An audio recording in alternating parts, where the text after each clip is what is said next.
This is ABC 17 News This Week. Welcome back to this special edition of ABC 17 News This Week as we discuss childhood hunger in mid-Missouri. Peggy Kirkpatrick of the Food Bank of Central and Northeast Missouri is my guest this evening, and before the break we were talking about the Buddy Pack. What are the type of food groups, how are the food groups chosen that go into the Buddy Pack? Well, we have to have a protein item, and the thing that we use the most is peanut butter.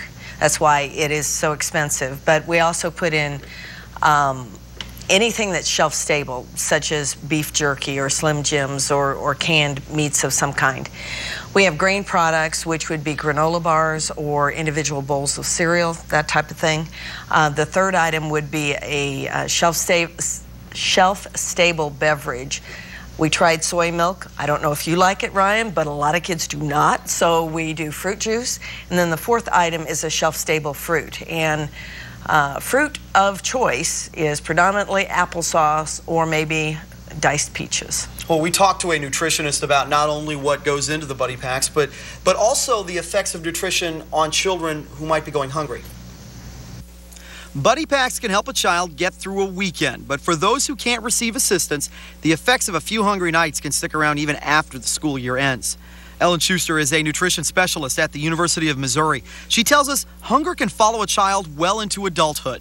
Because they're growing quickly, they're developing, they're learning about the world, they're learning new skills, and if that gets interrupted by lack of healthy food, that's really a major detriment.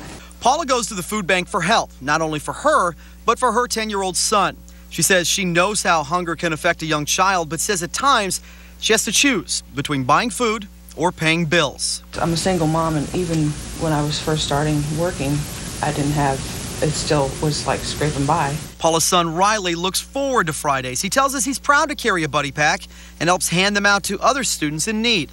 Well, the best part is that I get to help, and I just like how Ms. Cox organized all of this and mostly helped most of the people in Benton. And for Paula, the best part is the healthy food options. Often when a family worries about getting food to the table, they don't worry about getting nutrition to their bodies. Schuster says she often sees people who sacrifice nutritional value in order to eat cheaply. You choose the food that is cheapest and fills you up, but in the long run, it's not going to help your child.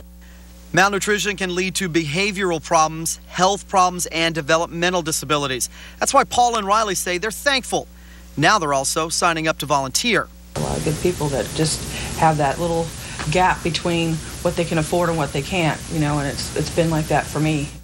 Dietitians suggest families take advantage of assistance programs like the food bank and go to farmers markets as well. In season, you can often find fruits and vegetables at a good price.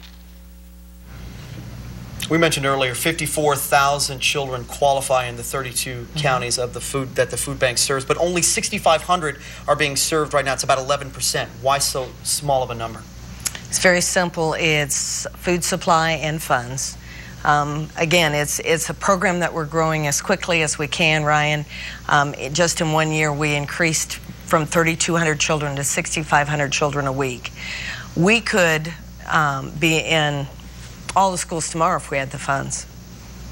There's a waiting list, though, for schools, is there Yes. not? That they want to become a part of the program. Yes. How many schools want to be a part of it? There's approximately 100 schools in our service area that would still like to have the program. And we made a giant leap from going from 80 schools to 126 schools in one school year. So we're going to leap as fast as the general public and the good Lord will allow us to leap.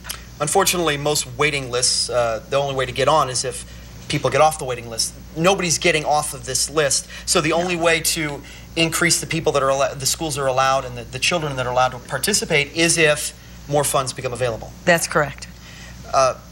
What are some of the other aspects of the Buddy Pack program that people should be aware of, that the reasons why it would be good to look at this as a place that their donations would be very helpful? Well, first of all, people don't realize this is not a federally subsidized program at all. We are not a governmental agent, and very little of our budget comes from governmental support. So this is literally what the food bank lives and breathes every day. It's neighbor helping neighbor. It's empowering communities to reach out to their own families.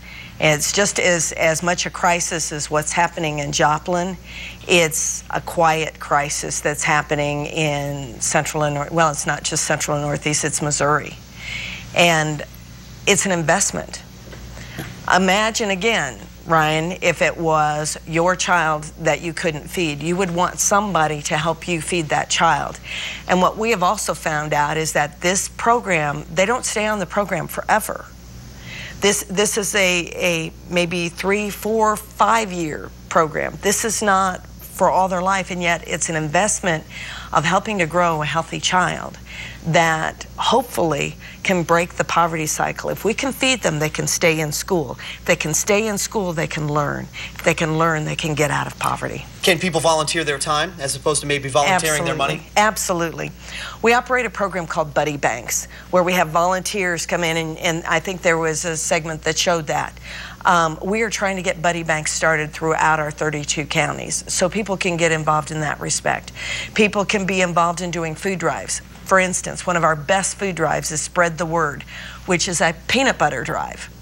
That's our most expensive product. Donate some peanut butter. Get your church or your civic group or your workplace. Do a peanut butter drive. Help us feed the kids right there in their community. Well, Peggy, thanks a lot for joining us this evening. And we want to thank you for being with us as well. Again, we encourage you to head to our website, abc17news.com. There, you'll be able to donate to the food bank and help their efforts to fight childhood hunger here in Missouri. Have a good evening.